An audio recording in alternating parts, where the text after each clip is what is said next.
আজ থেকে প্রায় ৬-৭ মাস আগে শেখ হাসিনা যখন দিল্লির উপকণ্ঠে এই হিন্ডন বিমান ঘাঁটিতে এসে অবতরণ করেন, তখন ভারতের ধারণা ছিল এই স্টপওভার বড়জোর ৬-৭ ঘন্টার জন্যই।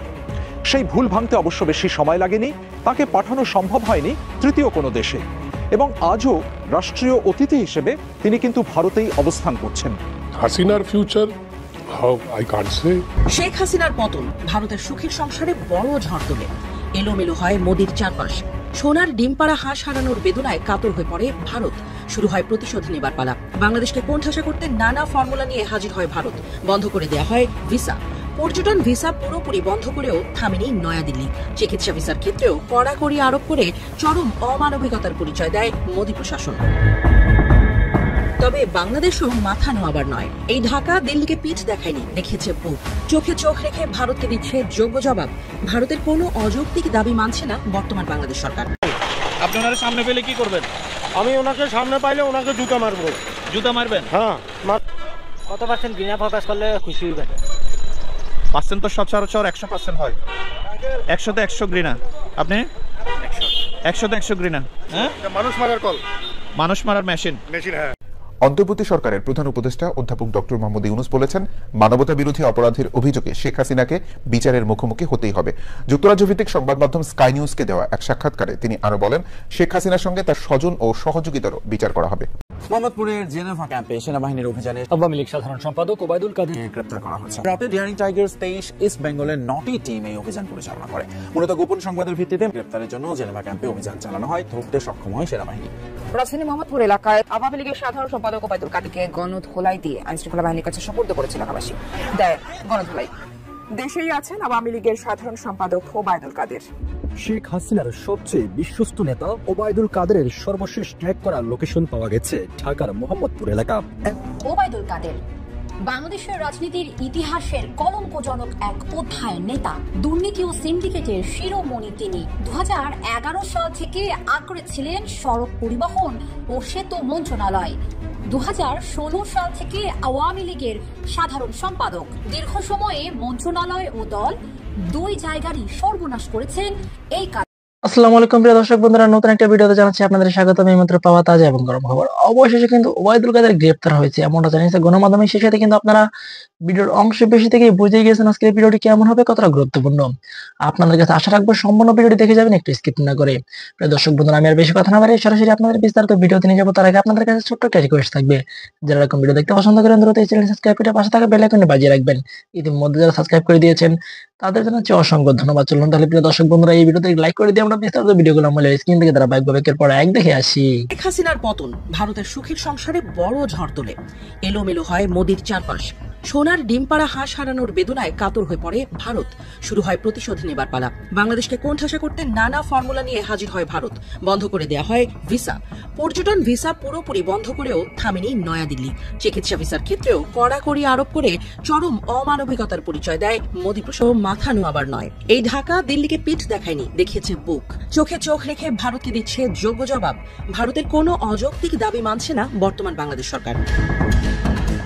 এবার অন্তর্বর্তী সরকারের পররাষ্ট্র উপদেষ্টা মোহাম্মদ তৌহিদ হোসেন বলেছেন, ভিসা জটিলতা আমরা সৃষ্টি করিনি, ভারতকেই এই বিষয়ে সিদ্ধান্ত নিতে হবে। মঙ্গলবার পররাষ্ট্র মন্ত্রণালয়ে আয়োজিত সাংবাদিক ব্রিফিং এ এসব কথা বলেন তৌহিদ। বলেছেন, ভারত যে কোনো কারণে হোক ভিসা বন্ধ রেখেছে।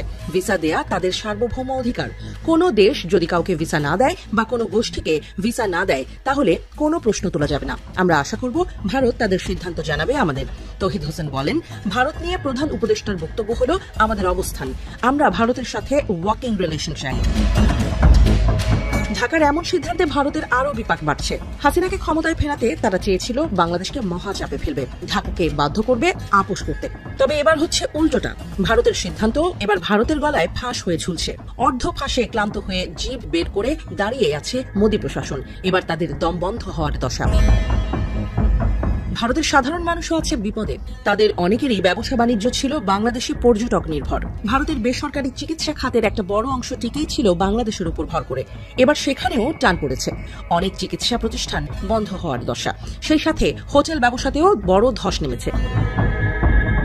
ভারত সরকারের পর্যটন মন্ত্রণালয়ের তথ্য অনুযায়ী 2017 থেকে 2022 সালের মধ্যে দেশটিতে চিকিৎসার জন্য যাওয়া বাংলাদেশের সংখ্যা বেড়েছিল 48%।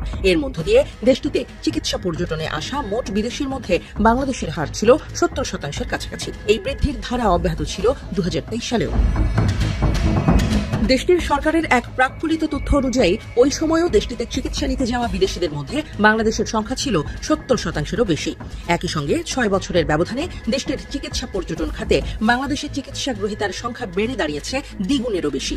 তথ্য অনুযায়ী 2017 সালে ভারতে চিকিৎসা নিতে যাওয়া পর্যটকের সংখ্যা ছিল 4,94,765 জন। এর মধ্যে বাংলাদেশের সংখ্যা ছিল 2,21,694 জন, যা ওই বছরের মোট চিকিৎসা পর্যটকের 44.8%।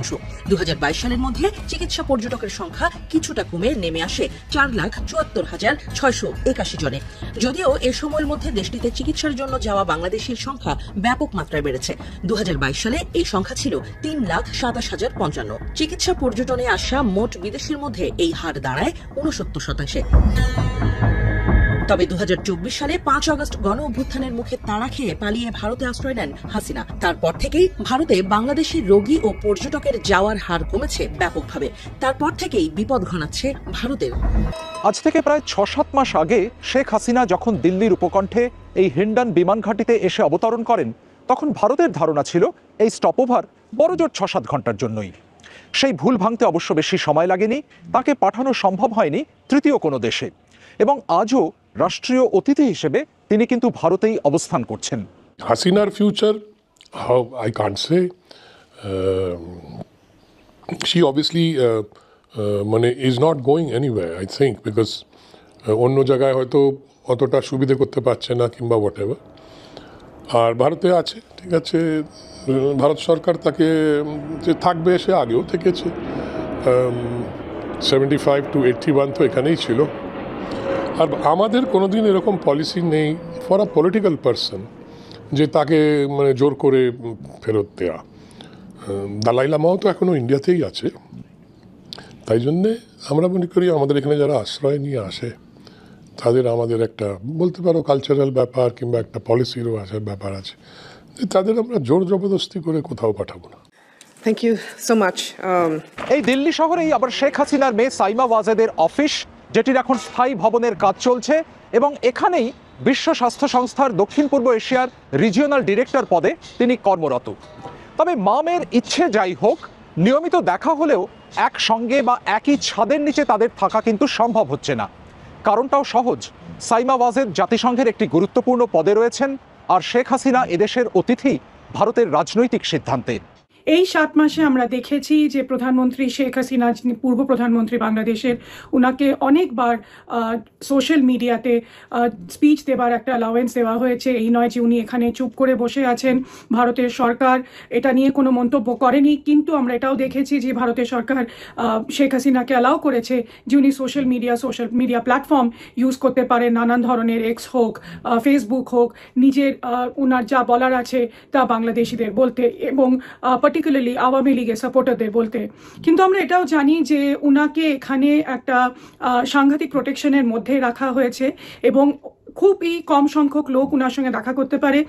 শোনা এটা গেছে, আমরা সোর্সেসের থ্রু দিয়ে জানি যে প্রধানমন্ত্রী নরেন্দ্র মোদী কি national security adviser Ajit Doval, উনি একমাত্র দেখা করেন, ইনারা দুজন দেখা করেন উনার সাথে, তাও খুব কম সময় যখনই কিছু একটা ইম্পর্টেন্ট পার্টিকুলার ইস্যু থাকে। এর মাঝে দেশি বিদেশি নানা সংবাদ মাধ্যমে লেখা হয়েছে শেখ হাসিনাকে নাকি রাখা হয়েছে লুটিয়েন্স দিল্লির কোনো বাংলোতেই, এমনকি মাঝে মাঝে তিনি হাঁটাহাঁটিও করছেন দিল্লিতে মর্নিং ওয়াকারদের স্বর্গ বলে পরিচিত এই লোধি গার্ডেনে।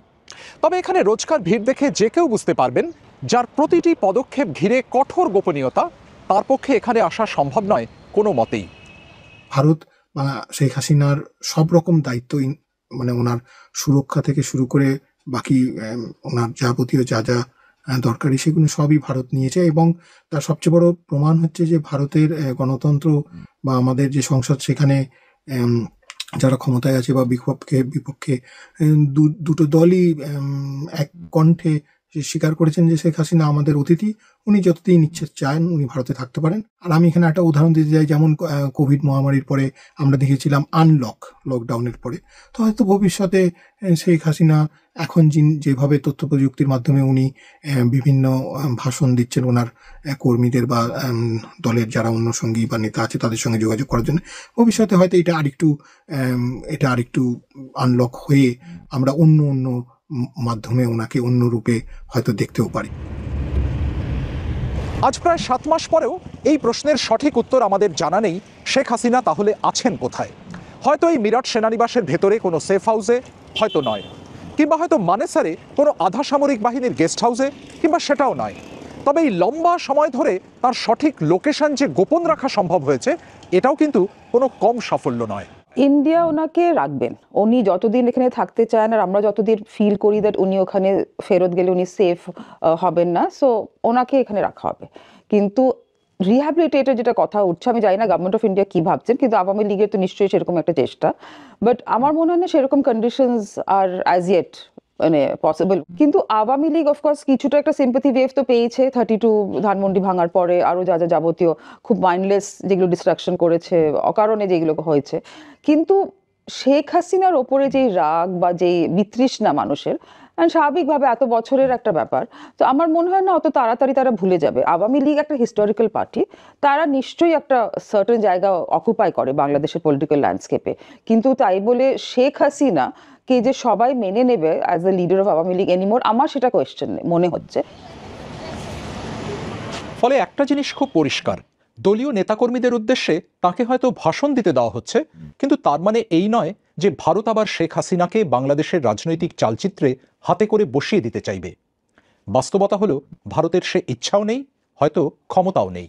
ওবায়দুল কাদের বাংলাদেশের রাজনীতির ইতিহাসের কলঙ্কজনক এক অধ্যায়ের নেতা, দুর্নীতি ও সিন্ডিকেটের শিরোমণি তিনি। 2011 সাল থেকে আঁকড়ে ছিলেন সড়ক পরিবহন ও সেতু মন্ত্রণালয়। 2016 সাল থেকে আওয়ামী লীগের সাধারণ সম্পাদক। দীর্ঘ সময়ে মন্ত্রণালয় ও দল দুই জায়গারই সর্বনাশ করেছেন এই কাদের। আওয়ামী লীগের টানা শাসন আমল যতই দীর্ঘায়িত হয়েছে, ততই ক্ষমতা ও নিয়ন্ত্রণ বেড়েছিল কাদেরের। সারা দেশে গড়ে তুলেছিলেন চাঁদাবাজি, টেন্ডারবাজি ও সন্ত্রাসের চক্র। আর সে করেছেন দলের পদ বাণিজ্য। আর এসব কুকর্মের জন্য কাদের গড়ে তুলেছিলেন একটি বাহিনী। দর্শক, ওবায়দুল কাদেরের সেই বাহিনীর শীর্ষ কয়েকজনের সঙ্গে আপনাদের পরিচয় করিয়ে দেব, যারা কাদেরের কালেক্টর হিসেবে পরিচিত। এতে কেউ উঠে এসেছিলেন ঝুট ব্যবসা থেকে, কেউ আবার অস্ত্র কারবার ও সন্ত্রাসের রাজত্ব থেকে।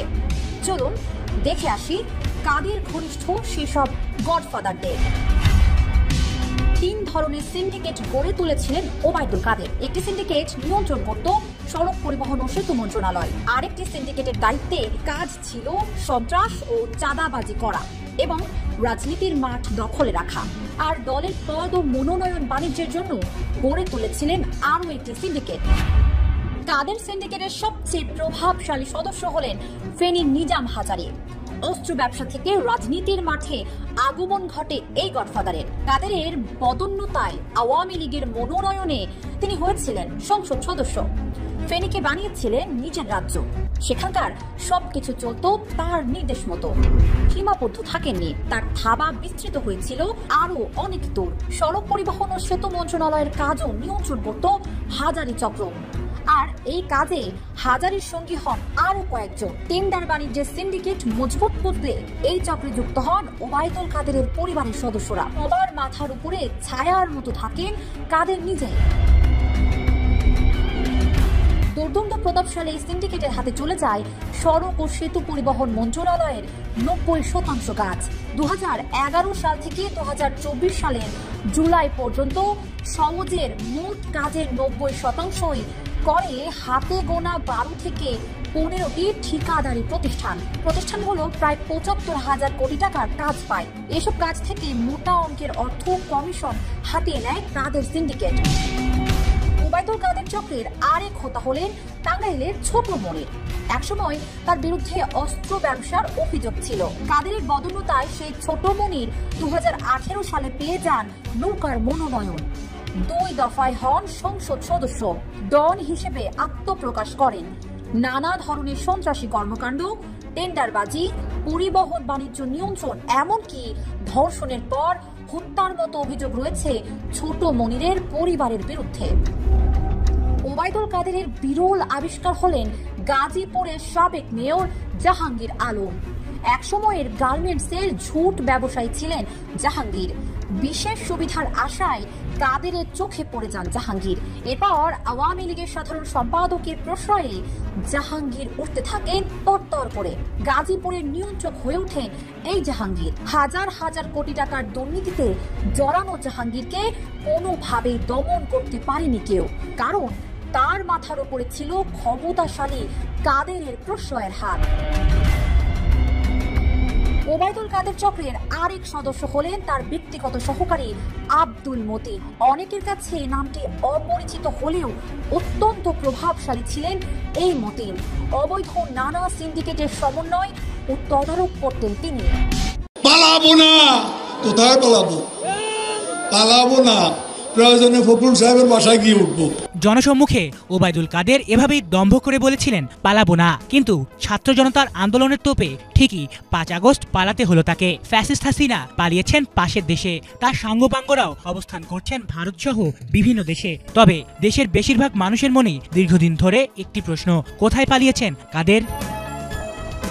14 সেপ্টেম্বর 2024 রহস্যজনকভাবে মৃত্যু ঘটে নবাগত নায়িকা মেঘলার। এর কয়েক মাস পরই এই বিষয়ে বেশ কিছু চাঞ্চল্যকর তথ্য দেন সাংবাদিক নাজমুস সাকিব। তিনি দাবি করেন ওবায়দুল কাদেরের লালসার শিকার হয়েছিলেন মেঘলা। এর প্রমাণ ওবায়দুল কাদেরের কল লিস্ট ট্র্যাকিং। ওই কল লিস্ট ট্র্যাকিং এ জানা গেছে সর্বশেষ গত 5 আগস্ট ওবায়দুল কাদেরের ব্যবহৃত ফোন নাম্বারটির লোকেশন দেখায় মোহাম্মদপুরে। তারপর থেকেই বন্ধ হয়ে যায় কাদেরের ফোন। একই দিন নিজের ভেরিফাইড ফেসবুকে দেয়া এক পোস্টে আরেকটি চাঞ্চল্যকর দাবি করেন সাংবাদিক ইলিয়াস হোসেন। তিনি জানান ওবায়দুল কাদের দেশেই আছেন। পোস্টে ইলিয়াস লেখেন, অত্যন্ত বিশ্বস্ত সূত্রে জেনেছি ওবায়দুল কাদের দেশেই আছেন। তিনি দেশ ছেড়েছেন কিংবা মারা গিয়েছেন, এসব খবর পরিকল্পিতভাবে ছড়ানো হচ্ছে। এর আগে ওবায়দুল কাদের মারা গেছেন দাবিতে 3টি ফটো কার্ড ভাইরাল হয় সামাজিক যোগাযোগ মাধ্যমে। যদিও পরবর্তীতে কিছু ফ্যাক্ট চেকিং প্রতিষ্ঠান যাচাই করে জানায় প্রচারিত ফটো কার্ডগুলো ভুয়া। এদিকে বিভিন্ন গণমাধ্যমের মতে ভারতে আত্মগোপনে থাকা আওয়ামী লীগ নেতাদের ধারণা জটিলতা এড়াতেই ওবায়দুল কাদের দিল্লিতে থাকতে পারেন। কেননা আত্মগোপনে থাকা বেশিরভাগ নেতাই তার খোঁজ নেয়ার চেষ্টা করেছেন, যারা অবস্থান করছেন কলকাতায়। এই নেতারা আওয়ামী লীগ সরকারের পতনের জন্য ওবায়দুল কাদেরকেই দোষ দিচ্ছেন। এজন্যই কলকাতায় ওবায়দুল কাদেরের সঙ্গে নেতাদের দেখা হলে বিব্রতকর পরিস্থিতি সৃষ্টির আশঙ্কা রয়েছে, তাই জানান পলাতক নেতারা। অবশ্য কেউ কেউ এখনো বলছেন কয়েক দফা সীমান্ত পার হওয়ার চেষ্টা করেও ব্যর্থ হয়েছেন ওবায়দুল কাদের। জনাব সার্জিস আলম, তিনি এখন জাতীয় নাগরিক পার্টির উত্তরাঞ্চলের মুখ্য সংগঠক। তার একটা মন্তব্য নির্বাচন নিয়ে বেশ আলোচিত হচ্ছে এবং আমি মনে করি এটা জনাব সার্জিস আলমের ব্যক্তিগত মতামত হিসেবে আর নেওয়ার কিছু নেই, কারণ দীর্ঘদিন থেকে জাতীয় নাগরিক কমিটি একই ধরনের আলোচনা করেছেন, এবার তিনি আরও স্পেসিফিক করেছেন। ফলে এটা আমাদের তাদের দলের বক্তব্য হিসেবে আমরা নিতে চাই এবং এর মাধ্যমে আসলে তারা আমাদের কি বার্তা দিতে চাইছেন বা কি বার্তা আমরা পাচ্ছি সেটা নিয়ে কথা বলতে চাই।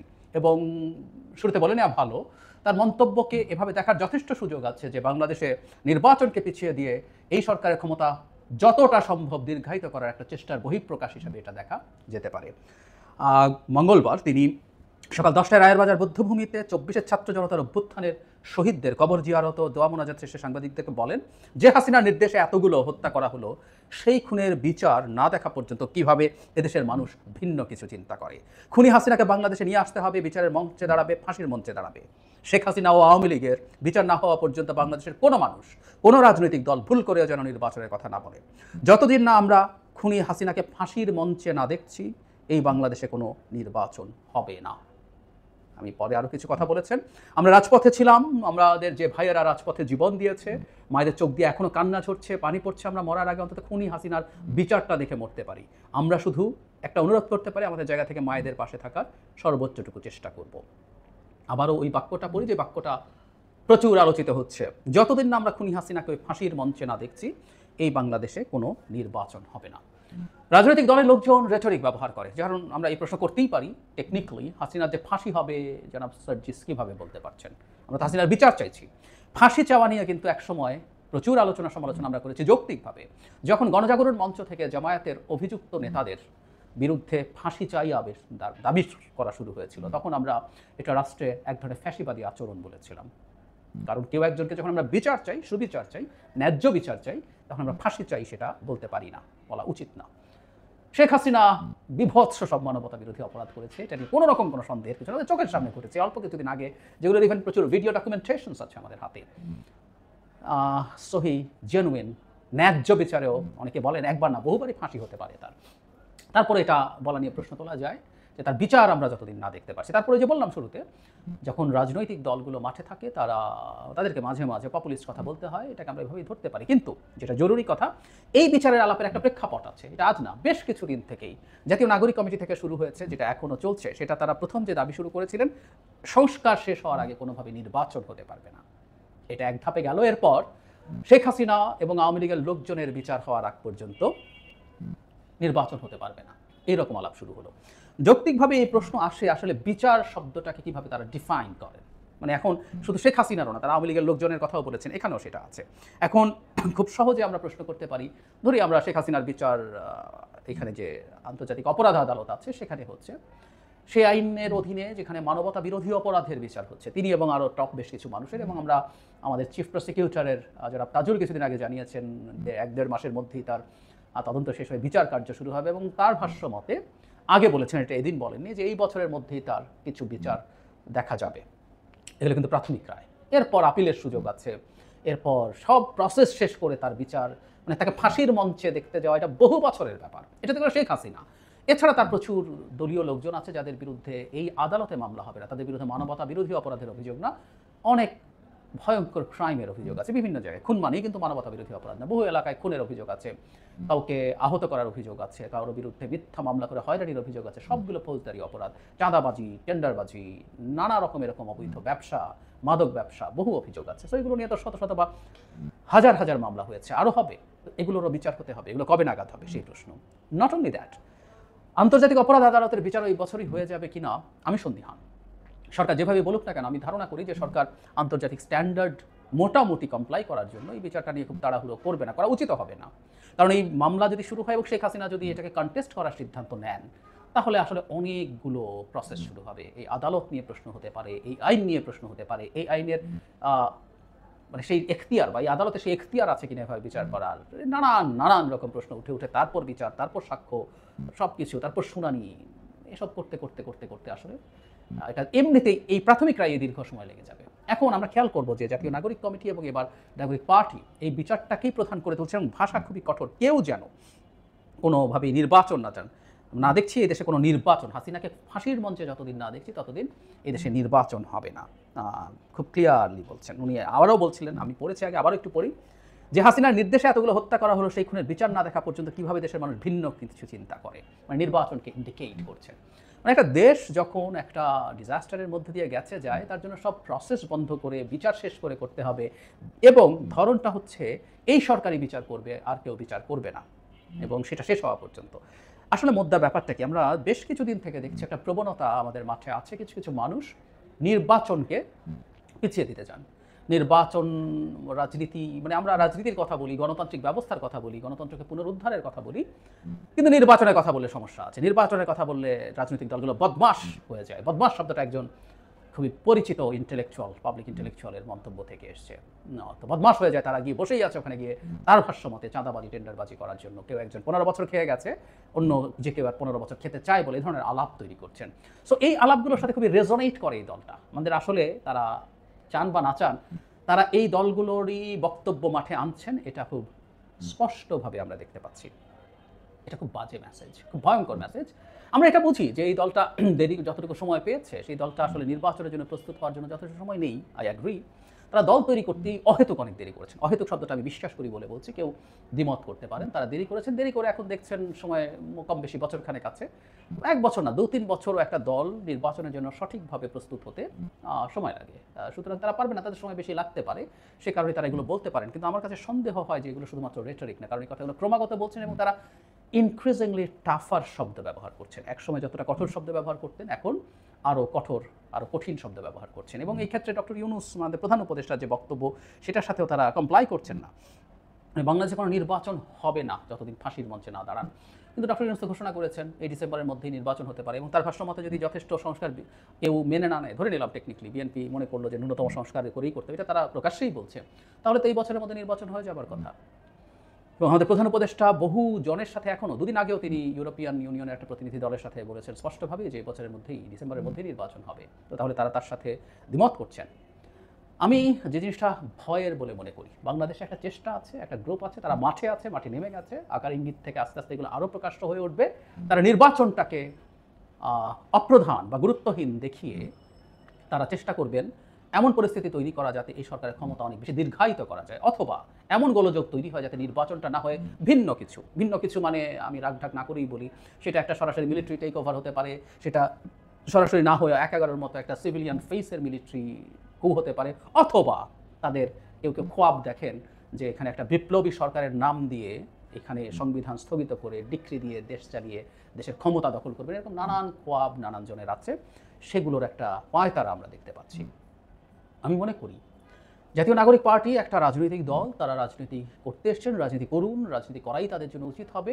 খুব স্বাভাবিকভাবেই এই নির্বাচনে তারা অনেক ভালো কিছু করতে পারবেন না, এটা এই কারণে নয় যে তারা প্রচুর ভুল করেছেন, আমি মনে করি তারা প্রচুর ভুল করেছেন এবং যতটুকু এগিয়ে যেতে পারতেন ততটুকু এগিয়ে তারা এবার যেতে পারবেন না। কিন্তু সেই ভুলগুলো না করলেও প্রতিষ্ঠিত একটা বহু বছরের রাজনৈতিক দলের সাথে ফাইট করার মতো জায়গায় তারা এবার 2, 3, 4, 5 বছর পরে নির্বাচন হলেও তারা এটা পারতেন না।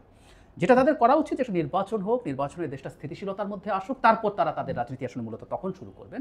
কারণ অনিবার্যভাবেই, আমি তাত্ত্বিকভাবে বলছি, বিএনপি যদি ক্ষমতায় আসে তাদের বাংলাদেশের মতো দেশে আসলে সুশাসন নিশ্চিত করা খুব কঠিন, খুবই ঐকান্তিক ইচ্ছে থাকলেও নানান জায়গায় নানান সমস্যা তারা করবে, সংকটে পড়বে, সেগুলোকে ভিত্তি করে তারা তাদের রাজনীতি সাজাতে পারবেন এবং তারপরে নির্বাচনে তারা একটা উল্লেখযোগ্য শক্তি হিসাবে তারা ভোটের মাঠেই থাকবেন বলে আমরা আশা করতে পারি। এটাই হওয়া উচিত তাদের সঠিক লাইন। তারা যদি কিছু লোকজনের প্ররোচনায়, আমি এটা প্ররোচনা বলছি, তারা অনেক ছোট মানুষ, কিন্তু কিছু লোকজন তাদেরকে প্ররোচিত করছেন, প্রকাশ্যেই প্ররোচনা দেখছি বলে বলছে, আমি ভেতরে খবর জানি না, ভেতরে কতটা করেন সেটা অনুমান করতে পারি, সেই প্ররোচনার ফাঁদে পা দিয়ে তারা যদি নির্বাচনকে ম্যানিপুলেট করার, নির্বাচনকে ডিলেট করার, এই অর্থে বলছি, নির্বাচন ম্যানিপুলেট না, ডিলেট করার বা ঝুলিয়ে দেওয়ার চেষ্টা যদি করেন, খুব বড় ক্ষতি তারা এই জাতি এবং রাষ্ট্রের করবেন। তাদের এই বাস্তবতা মনে রাখতে হবে। কেউ বলেন যে এরকম কিছু বলা মানেই বিএনপির দালাল হয়ে যাওয়া, বিএনপির পক্ষে কথা বলা, নট নেসেসারিলি। আমাকে অনেকে এই কথাটা বলছেনও। কেন নির্বাচন নিয়ে এতটা কথা বলি বা সামনের নির্বাচনগুলো নিয়ে আসলে পরিস্থিতি কী দাঁড়াতে যাচ্ছে, রাজনৈতিক প্রেক্ষাপট কী দাঁড়াতে যাচ্ছে, এগুলো নিয়ে আমি আরও বিস্তারিত কথা বলে যাব। আমি আমার অবস্থান স্পষ্ট করবো, নট অনলি এই কারণে যে আমাকে আপনারা যাতে বুঝতে পারেন সেজন্য শুধু না, যাতে আমার এই ইন্টারপ্রিটেশন থেকে আপনারা অন্তত চিন্তার একটা খোরাক পান। আপনারা আপনাদের মতোই চিন্তা করুন, আমরা প্রত্যেকে তার মতোই চিন্তা করি, এবং আমি এই দাবিও করি না আমার চিন্তাই নির্ভুল বা শ্রেষ্ঠতম চিন্তা, কিন্তু একটা অল্টারনেটিভ চিন্তা যেটা আপনার চিন্তা নয়, সেটাও একটু যদি আপনার মাথায় থাকে বোঝা সহজ হবে। সো নির্বাচন অ্যাজ আর্লি অ্যাজ পসিবল। বাংলাদেশের এখনকার পরিস্থিতি আসলে সেই দিকে চলে গেছে, যাচ্ছে না, চলে গেছে বলে আমি মনে করি। এমনকি ডিসেম্বর আমার কাছে দূরে মনে হচ্ছে। আমি জানি এই কথা শোনার সাথে সাথেই অনেকে আমাকে নানান ট্যাগ দেবে, তারপরও আমি এই প্রিয় দেশবাসী, শুরু থেকে শেষ পর্যন্ত যারা এই ভিডিওটি দেখেছেন সকলকে জানাই অসংখ্য ধন্যবাদ। যারা এরকম নিউজ ভিডিও পেতে পছন্দ করেন তারা অবশ্যই এই চ্যানেলটি সাবস্ক্রাইব করে পাশে থাকা বেল আইকনটি বাজিয়ে দিবেন। যারা এখন এই ভিডিওটি শেয়ার করেননি, এই ভিডিওটি দ্রুত শেয়ার করে সকলকে দেখার সুযোগ করে দিন। আজকের মতন এই পর্যন্ত, দেখা হচ্ছে পরবর্তী কোনো ভিডিও নিয়ে ইনশাল্লাহ।